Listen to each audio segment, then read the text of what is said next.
Bienvenue dans Les Voix de la Ville, votre radio éphémère et itinérante. Bonjour, c'est Elora Michaud pour l'action Pas faite pour ça. Dans ce podcast, je reçois des hommes et des femmes en situation de handicap qui ont construit leur propre trajectoire. Aujourd'hui, nous avons le plaisir d'accueillir Laura.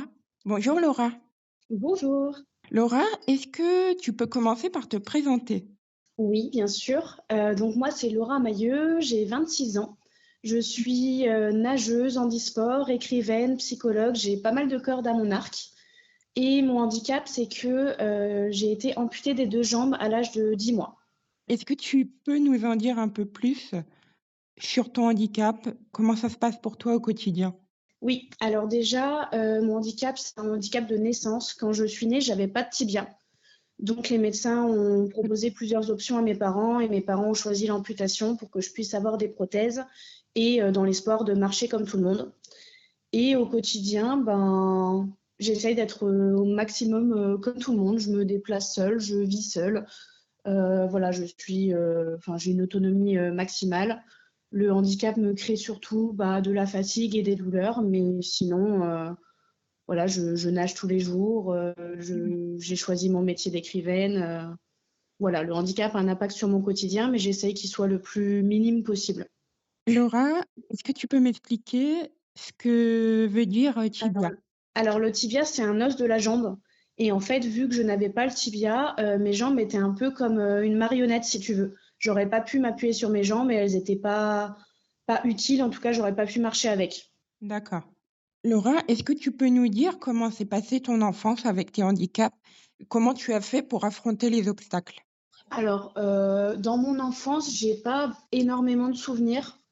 Je pense que pour moi, quand j'étais enfant, je me sentais pas vraiment handicapée, je me sentais pas vraiment différente, parce que c'est comme si j'étais née avec mon handicap, née avec ma différence. Donc, j'ai pas de souvenir de gros obstacles avant l'entrée au collège, on va dire. C'est au moment de l'entrée au collège que ça a été plus compliqué avec le regard de l'autre, des moments de harcèlement, et puis plus tard, à l'entrée à la fac, je dirais, des problèmes d'accessibilité dans la vie de tous les jours, des endroits où il n'y avait pas d'ascenseur, des endroits où il fallait trop marcher pour moi. Voilà. À partir de quel âge, Laura, tu as eu tes outils de compensation? Donc que ce soit les protèges, le fauteuil, tout ce que tu utilises au quotidien.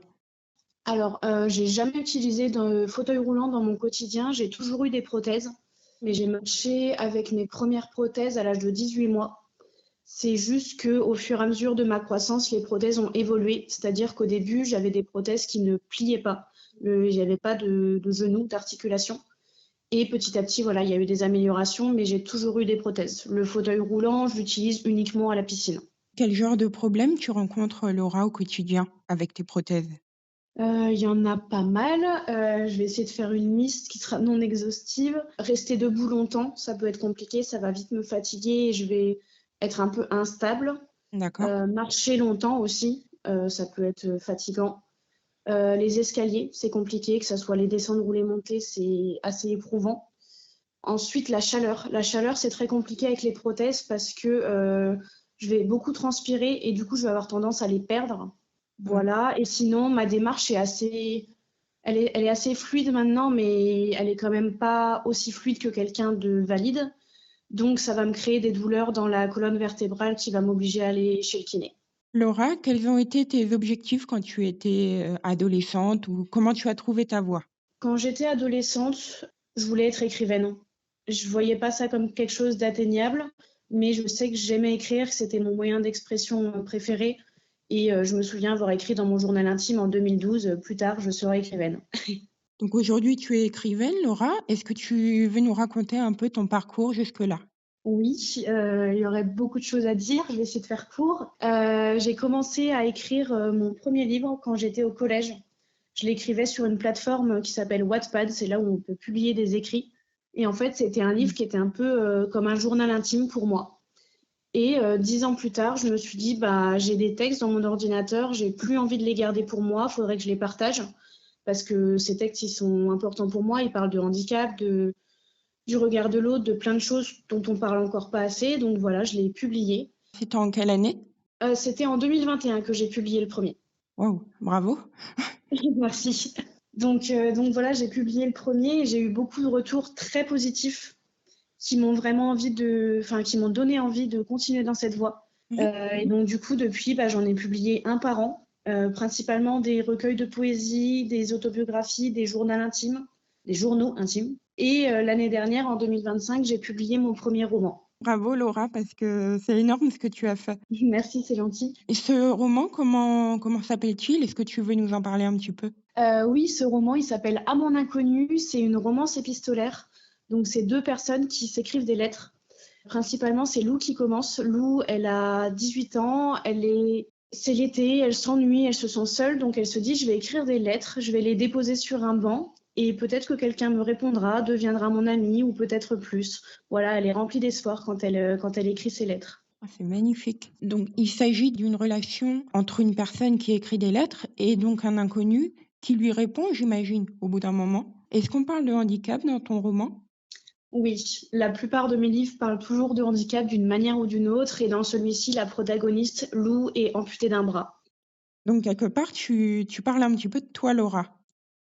Oui, même si c'est de la fiction, que c'est des personnages inventés, dans mes romans, je mets toujours beaucoup de moi, et là, quand on parle de la vision du handicap, il y a plein de choses qui viennent de moi, et les personnes qui me connaissent et qui ont lu mon livre ont su me le dire, d'ailleurs, qu'à certains passages, on voyait que c'était moi, mes émotions, mes ressentis. Qu'est-ce que t'apporte l'écriture aujourd'hui, Laura? Beaucoup de choses, mais principalement, j'écris quand je vais pas bien, et quand j'ai du mal à exprimer ce que je ressens. Moi, ça va être par l'écriture, donc ouais, ça me sert un peu de thérapie, d'expression de mes émotions, de compréhension de mes émotions aussi. Et j'aime beaucoup écrire, pour me souvenir, parce que c'est quelque chose qui me fait peur, c'est d'oublier certaines choses que je peux vivre. Donc en fait, j'écris un peu pour ne pas oublier. C'est un peu une bulle de confort pour toi. C'est ça, ouais. En début d'interview, tu nous as parlé de la natation. Est-ce que tu peux nous en dire un peu plus? Oui, alors j'ai commencé la natation très jeune parce que mes parents m'ont voulu m'emmener à la piscine parce qu'à la piscine, j'enlève mes prothèses et on voit directement mon handicap. Donc ils se sont dit que si je me confrontais au regard de l'autre sur mes cuisses, sur mon amputation, j'accepterais plus facilement le regard de l'autre. Et du coup, ils m'y ont emmené, je sais pas, j'avais quelques années, quoi, à peine. Et moi, dans l'eau, je me suis directement sentie bien, légère, à ma place. Enfin voilà, c'est vraiment un élément dans lequel je suis heureuse et moi-même.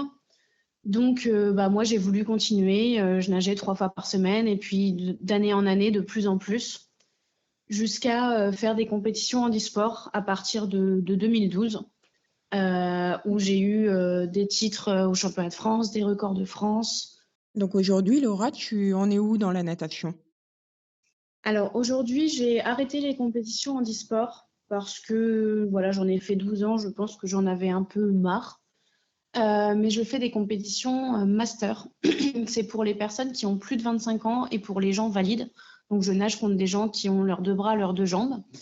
Euh, et je pense que je suis beaucoup moins dans le côté performance et beaucoup plus dans le côté plaisir, dans le côté faire des rencontres, partager mes valeurs, montrer le handicap aussi, sensibiliser un maximum de gens autour de moi juste en faisant du sport et en me déplaçant aux quatre coins de la France.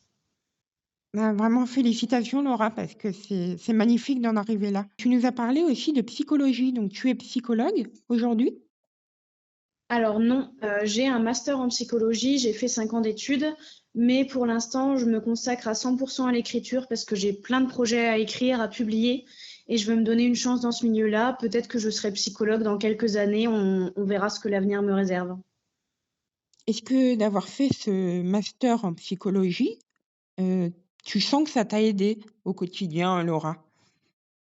Alors dans l'écriture surtout, dans l'écriture de romans, ça m'a aidée parce que je pense beaucoup aux émotions de mes personnages. Je pense pas forcément en premier lieu à l'histoire, aux rebondissements, aux événements, mais surtout aux émotions de mes personnages, qu'est-ce qu'ils ont vécu, comment ils s'en sont sortis, quelles sont leurs personnalités. Donc sur ça, je pense que ça me permet d'avoir plus de sensibilité dans mon écriture. Donc aujourd'hui, Laura, tu as 26 ans. Est-ce qu'il y a une chose en particulier qui t'a semblé insurmontable et dont tu souhaiterais nous parler? La première qui me vient en tête, c'est, dans le milieu du sport, le rejet ou la discrimination, à plusieurs étapes, de ma carrière, mais notamment une année en particulier, il y a 3 4 ans, où, dans les entraînements, bah, j'étais mise de côté, délaissée, parce que je nageais pas aussi vite que les autres, parce que j'étais handicapée alors qu'eux étaient valides. Et ça, c'est quelque chose qui a été vraiment difficile à vivre et qui a failli me faire arrêter la natation parce que je me sentais pas à la hauteur, parce que ça m'a fait perdre confiance en moi, perdre le plaisir de nager aussi. Ouais. Donc, ouais, le rejet, je pense que ça a été le plus difficile. Est-ce que tu veux bien qu'on fasse un petit point sur ton quotidien aujourd'hui, Laura?